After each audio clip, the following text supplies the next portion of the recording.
एमा कोनी को ढूंढ रही होती है। चारों ओर अंधेरा होता है। सामने की ओर एक टेबल रखी होती है। एमा उसके पास जाकर देखती है। उस टेबल पर कुछ खाने का सामान होता है। जब वो ध्यान से देखती है तो वहाँ उसको कोनी पड़ी हुई मिलती है। एमा हैरान हो जाती है। उसके पीछे से एक डीमन आकर उसे खा जाता है। तभी उसकी आंख खुल जाती है। उसे पता चलता है कि वो एक सपना देख रही थी। तो hey welcome back guys to my YouTube channel. आप देख रहे हैं A2ML एनिमे। मैं रोहित और आपकी जो सीरीज चल रही है वो है द प्रॉमिस नेवरलैंड एपिसोड 2। आगे बढ़ने से पहले हमारे चैनल को सब्सक्राइब करना मत भूलना, क्योंकि आपके एक सब्सक्राइब से हमें हिम्मत मिलती है कि और अपने जल्दी वीडियो बना के आपको दिखा सके। धन्यवाद। लाइक करना भी मत भूलना।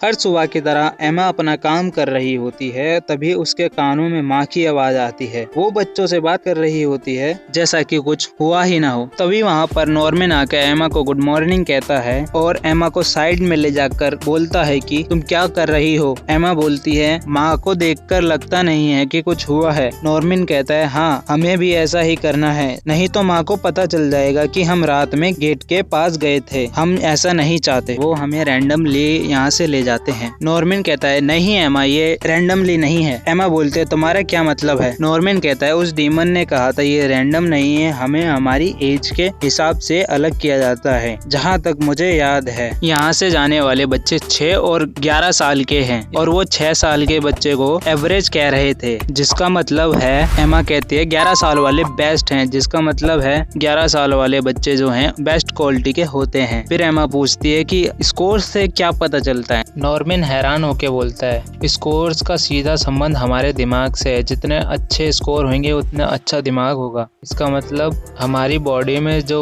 दिमाग है वो सबसे अच्छा हिस्सा है खाने के लिए। याद करो जैसा उनका चक्रव्यूह है, उनकी अगली शिपमेंट 2 महीने बाद की है। तब तक हम यहाँ से निकलने का प्लान बना सकते हैं। तभी कुछ समय बाद वो उस नदी के दूसरी पार जाकर उस पूरी जगह का मैप तैयार कर लेते हैं। तभी नॉर्मन एमा से पूछता है तुम कहाँ से जाना चाहोगे, इस गेट से या फिर इन जंगलों से। तभी एमा बोलती है ये गेट से हम नहीं जा पाएंगे क्योंकि ये शिपमेंट के दौरान ही खुलता है। तो हाँ, हम यहाँ से जंगलों के द्वारा जाएंगे। हम सुबह और खेल के समय में फ्रीली नहीं जा सकते। हम जा सकते हैं जब शिपिंग हो रही होगी। तभी एमा बोलती है मैं और किसी को खोना नहीं चाहती।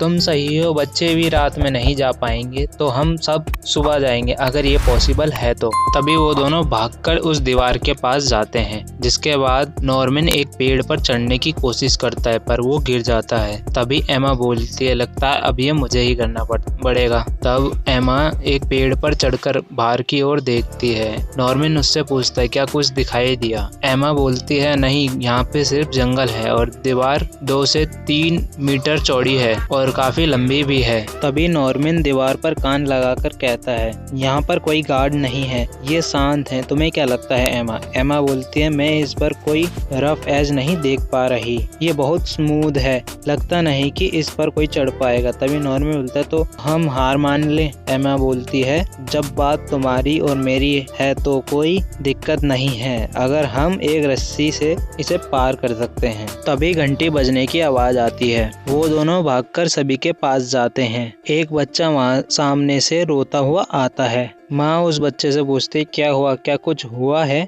बच्चा बोलता है डायना और मैं जंगल में खेल रहे थे पर वो अब मिल नहीं रही। माँ एक डिवाइस निकाल कर बोलती है कोई बात नहीं, सभी यहीं पर रहेंगे तब तक मैं वापस नहीं आ जाती, मुझे ज्यादा टाइम नहीं लगेगा। कुछ देर बाद वो आती है वो लड़की को लेकर। माँ कहती है ये परेशान होकर सो गई थी। सभी खुश हो जाते हैं। नॉर्मन बोलता है इसे कैसे पता लगा कि ये डायना वहाँ पर थी। एमा बोलती है सच में, क्या कभी तुमने नोटिस किया है माँ हमेशा हमें ढूंढ लेती है चाहे हम कहीं भी हों। तभी नॉर्मन बोलता है वेट, तो माँ के पास घड़ी नहीं एक ट्रैकर है, जिसका मतलब है कि हमारे अंदर एक चिप भी होगी और इसे देखकर लगता है माँ कहती होगी पता नहीं तुम कौन हो पर मैं तुम्हें भागने नहीं दूंगी। एमा और नॉर्मन दोनों मिलकर बोलते हैं तो माँ हमारी दुश्मन है। नॉर्मन बोलता है सबसे पहले हमें एक रस्सी बनानी होगी, मेरे पास एक आइडिया है, हम हॉलवे में मिलेंगे। तभी एमा बोलती है रुको, अगर इनके पास ट्रैकिंग डिवाइस है तो कैमरा और ऑडियो डिवाइस भी होगा। नॉर्मन बोलता है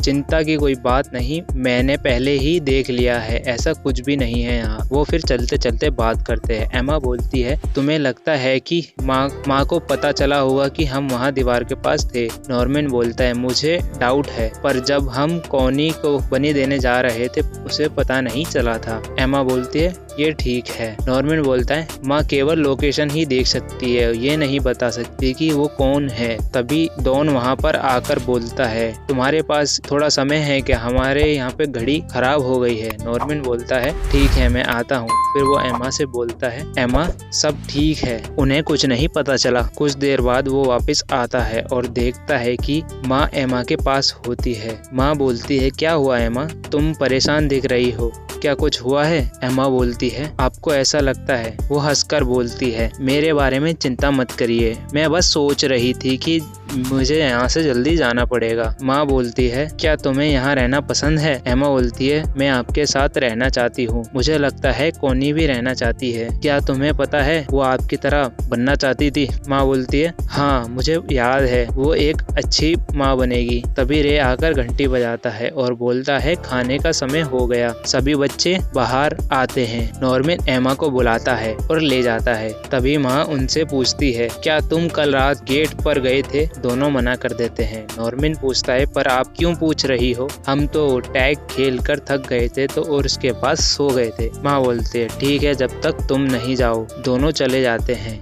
नीचे जाने के बाद वो राहत की सांस लेते। वो दोनों खाना खाने चले जाते हैं। उनके पीछे रे आता है। रात के 10 बजे सब सो रहे होते हैं। तभी नॉर्मन और एमा किसी दरवाजे को खोलते हैं। सुबह होने के बाद वो वापस दीवार के पास जाते हैं। एमा बोलती है ये एक ग्रेट आइडिया है टेबल क्लॉथ से रस्सी बनाने का। दोनों रस्सी बनाकर पेड़ में छुपा देते हैं। नॉर्मन बोलता है अब सबसे मुश्किल काम करना है।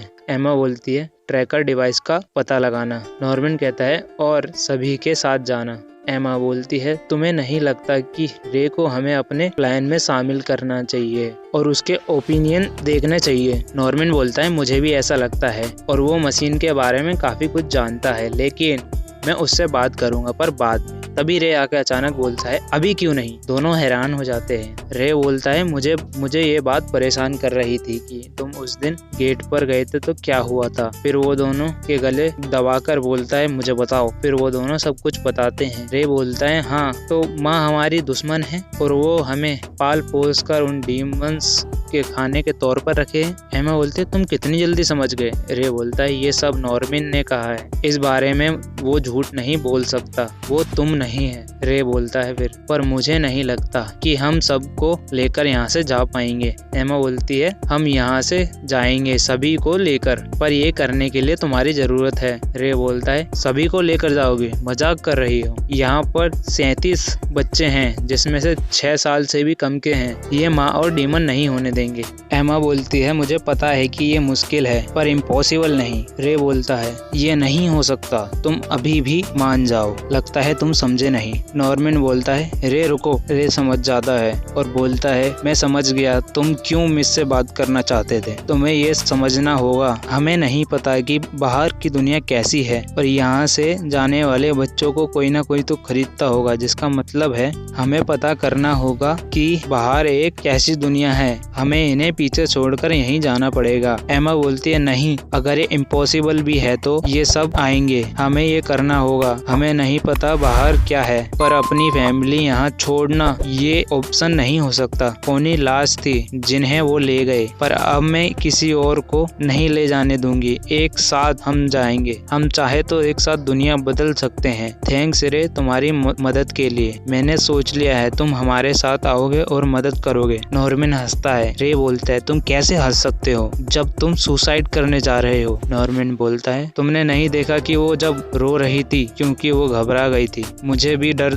लग रहा था मरने का, पर वो घबरा रही थी क्योंकि उसकी फैमिली खतरे में थी। मैं उसके फेस पर स्माइल लाने के लिए कुछ भी करूंगा, मैं भी इस कीचड़ से बाहर निकलना चाहता हूँ। रे बोलता है क्या होगा अगर वो मर गई तो। नॉर्मन बोलता है ऐसा नहीं होगा, मैं सब कुछ करूंगा उसे बचाने के लिए। नॉर्मन बोलता है देखो मैं ब्राइट साइड में हो, इसका मतलब यह है कि मैं कुछ भी कर सकता हूँ। रे बोलता है तुम पागल हो। नॉर्मन बोलता है सच में हम सब पागल हैं यहाँ से जाने के लिए, क्या तुम? रे बोलता है मैं भला कैसा फ्रेंड हूँ अगर मदद ना करूँ। तभी घंटी बजती है। एमा बोलती है क्या हमारे पास और समय बचा है? सभी बच्चे इकट्ठा हो जाते हैं और ये तीनों भी वहीं पर पहुंच जाते हैं। वहाँ पर एक नया चेहरा दिखाई देता है। माँ बोलती है मैं आपको मिलाना चाहती हूँ सिस्टर क्रोना से, ये मेरी मदद करेंगी। ये इन सब के लिए नई दुश्मन है। नॉर्मन, एमा और रे परेशान हो जाते हैं। तो गाइस कैसी लगी आप आज का एपिसोड? अगर आपको अच्छा लगा है तो लाइक करना, मेरे चैनल को सब्सक्राइब करना, क्योंकि जितना आप सब्सक्राइब करोगे उतनी ही मेरे को मोटिवेशन मिलेगी जल्दी वीडियो बनाने की।